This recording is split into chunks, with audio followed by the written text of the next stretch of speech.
कि जनतंत्र में अधिकार है विरोध की अभिव्यक्ति के। प्रदर्शन कर सकते हैं, आप धरना दे सकते हैं, अखबारों में समाचार दे सकते हैं, जो जनतंत्र में अधिकार हैं उनका इस्तेमाल सकते हैं। ये तो विशुद्ध गुंडई है, लफंगईगिरी है। ये तो अवांछनीय तत्वों का हमला है मेरे घर पे, मेरे परिवार पे, हमें हमें हमें नेस्त नाबूद करने का।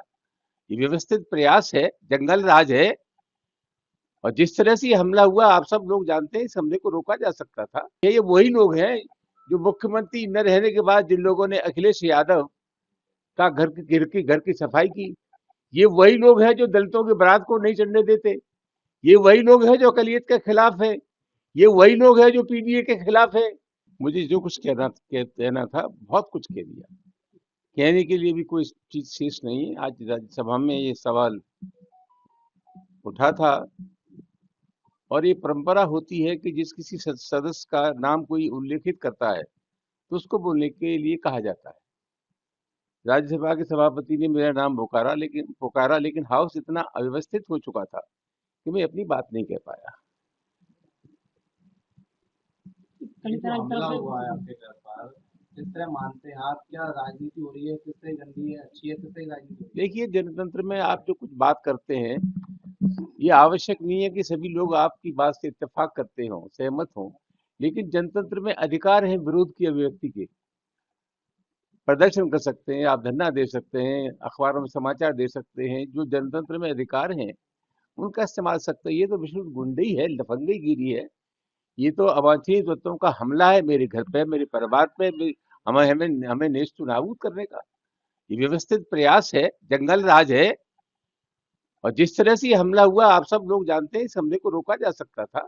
लेकिन मुझे बेहद तकलीफ है कि सब कुछ होने के बावजूद भी ये हमारे घर परिवार पर हमला हुआ। ये एक मनोवृत्ति है, ये एक मनोवृत्ति है। ये वही लोग हैं जो मुख्यमंत्री न रहने के बाद जिन लोगों ने अखिलेश यादव का घर की सफाई की।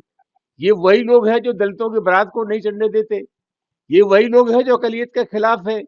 ये वही लोग हैं जो पीडीए के खिलाफ है। तो कुल मिलाकर के ये सुनियोजित षड्यंत्र था जो हमारे घर पर हमला किया गया। पुलिस ने लोगों को पकड़ा, छोड़ दिया गया। क्या कानून व्यवस्था कैसी है ये? मैं समझता हूं उससे सहजियत न लगाया जा सकता है। प्रभावी कार्रवाई उनके खिलाफ होनी चाहिए थी। और सबसे बड़ा सवाल तो ये कि इतनी लचर व्यवस्था थी कि वो लोग हमारे घर तक आ गए बुलडोजर लेकर के। अब समाजवादी पार्टी का किस तरह से एक्शन है? समाजवादी पार्टी का मैं कार्यकर्ता हूं। पार्टी जो कुछ फैसला करेगी स्थानीय स्तर पर, मैं अपने मित्रों से, साथियों से, सहयोगियों से, पार्टी के लोगों से मिलकर के हम भविष्य की रणनीति तय करेंगे। पार्टी के राष्ट्रीय अध्यक्ष जी से बात करेंगे। मैं साफ साफ कहना चाहता हूं, हिंदुस्तान में जो उपेक्षित है, पिछड़ी जाति के लोग हैं, जो दलित हैं, शोषित है, पीड़ित है, अकलियत के लोग हैं, ये हमला रामजी लाल सोमन पर हमला नहीं है, ये हमला पीडीए पर हमला है। अभी उन्होंने फिर दोबारा से 12 तारीख का फिर ऐलान किया है कि हम 12 तारीख को फिर आ रहे हैं। तो अब जिस तरह से हम प्रशासन से आग्रह करेंगे कि रोज ये ऐलान हो रहे हैं। अब पहले भी लोगों ने ऐलान किया था, प्रशासन को जानकारी थी।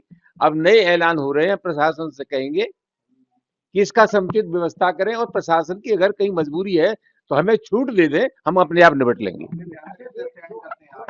मैंने जो कह दिया, कोई नई बात मुझे नहीं करनी।